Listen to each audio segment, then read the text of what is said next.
Hello everyone. समझ में नहीं आ रहा है कहाँ से शुरू करूँ।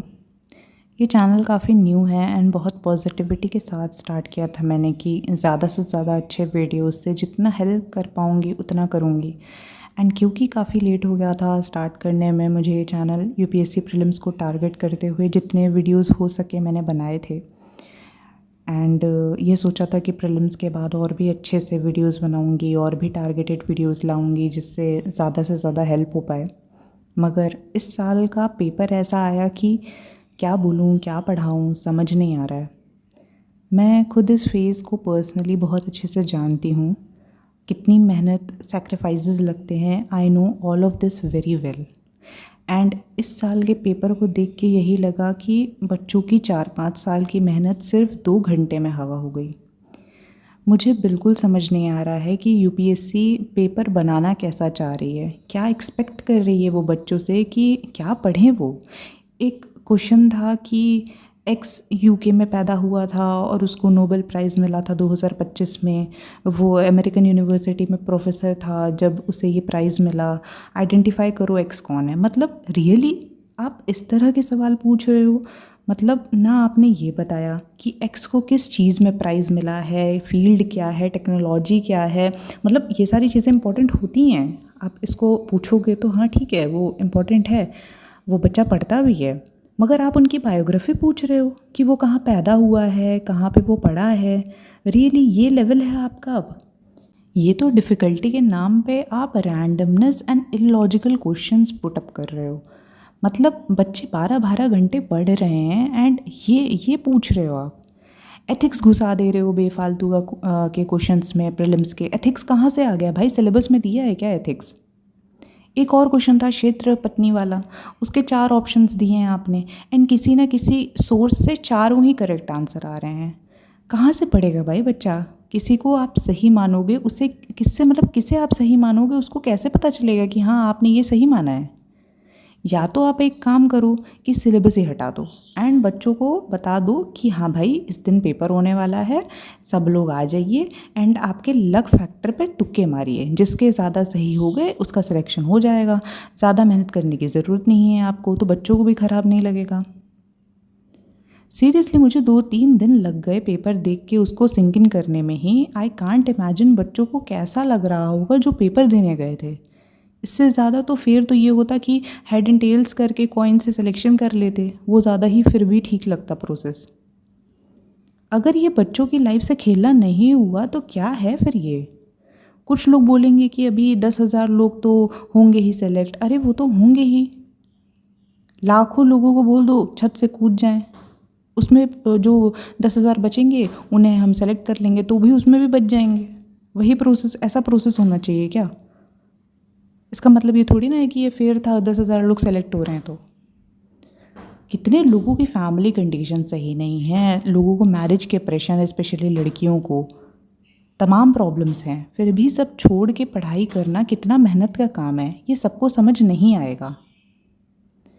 इसलिए आई हम्बली रिक्वेस्ट यू कि अगर आपको अपना करियर अच्छा करना है, उसे बचाना है, तो प्लीज़ इट्स हाई टाइम कि यूपीएससी को अब प्लान बी लेके चलो।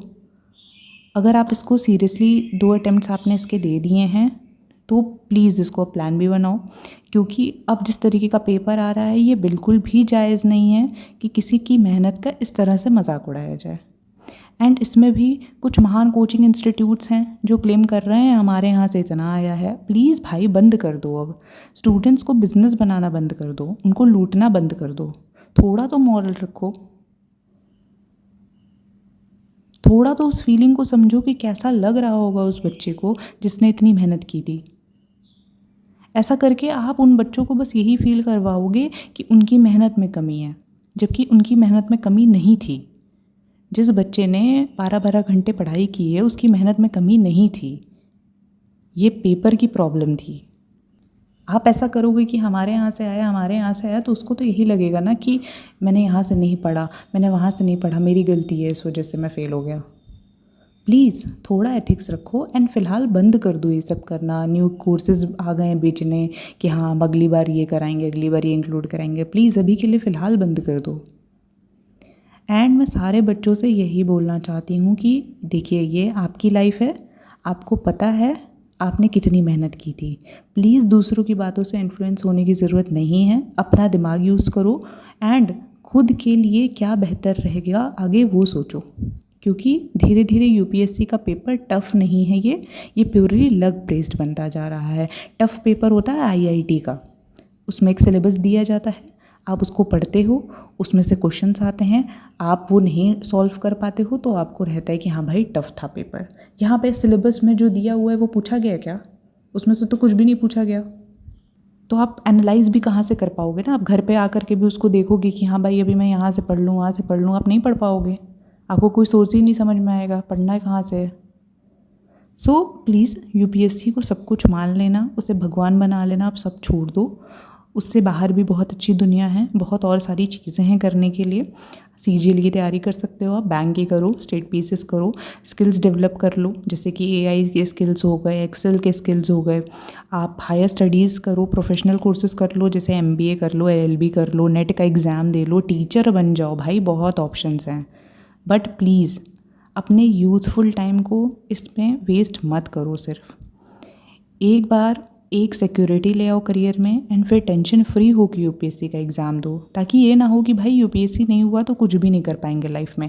क्योंकि अब यूपीएससी ऐसा हो गया है कि बहुत ही ज़्यादा चीज़ें ऐसी हो गई कि भाई आपके पूर्वजों ने अच्छा कर्म किया होगा और बढ़िया लक हुआ आपका तो आपका होगा, नहीं तो फिर नहीं होगा। तो अब ये सब तो चीज़ें बड़ी ऊपर लेवल पे चली गई हैं यूपीएससी की। तो आपका करियर बहुत इम्पॉर्टेंट है, आपकी लाइफ बहुत इम्पॉर्टेंट है, और इस एग्ज़ाम से तो बहुत ज़्यादा इम्पॉर्टेंट है। तो प्लीज़ अपने ऊपर ध्यान दो एंड अपने आप को टाइम दो। आई कांट इमेजिन जिनका लास्ट अटैम्प्ट होगा उन्हें कैसा लग रहा होगा, बट प्लीज़ खुद को थोड़ा टाइम दीजिए, सब ठीक हो जाएगा। अगर बात करने को सुनने को ना हो कोई तो यहाँ कमेंट करिए, I am here to listen your thoughts, but please don't be hard on yourself. आपकी कोई गलती नहीं है इसमें। And please stop glorifying this exam. अच्छा है ये, अगर अपॉर्चुनिटी मिले तो बिल्कुल बहुत अच्छा काम है करना। अगर इसमें आपका सिलेक्शन हो गया बहुत अच्छा काम है, मगर ये सोच लेना कि सिर्फ यही एक अच्छा काम है, आगे कुछ और अच्छा काम है ही नहीं इसके अलावा लाइफ में जो आप कर सकते हो, ये बहुत बड़ी गलती है। तो प्लीज़ इस लूप से बाहर आ जाओ। लास्ट में बस यही बोलना चाहूँगी कि प्लीज़ सबसे पहले खुद का, अपनी मेंटल हेल्थ का ध्यान रखिए, ये सबसे ज़्यादा ज़रूरी है इस टाइम पे। मैंने ये चैनल आप सभी की हेल्प करने के लिए ही खोला था, तो I am here for you to listen you always and I am very proud of each one of you. आगे भी I am here for you. I will try कि अच्छे से जो भी और कंसेप्ट्स हैं डिफरेंट सब्जेक्ट्स के जो बाकी एग्ज़ाम्स में भी हेल्पफुल होंगे वो लेके आऊँ आपके लिए, थोड़ा इजी हो पाए आपके लिए अगर मैं हेल्प कर पाऊँ उस वे में तो।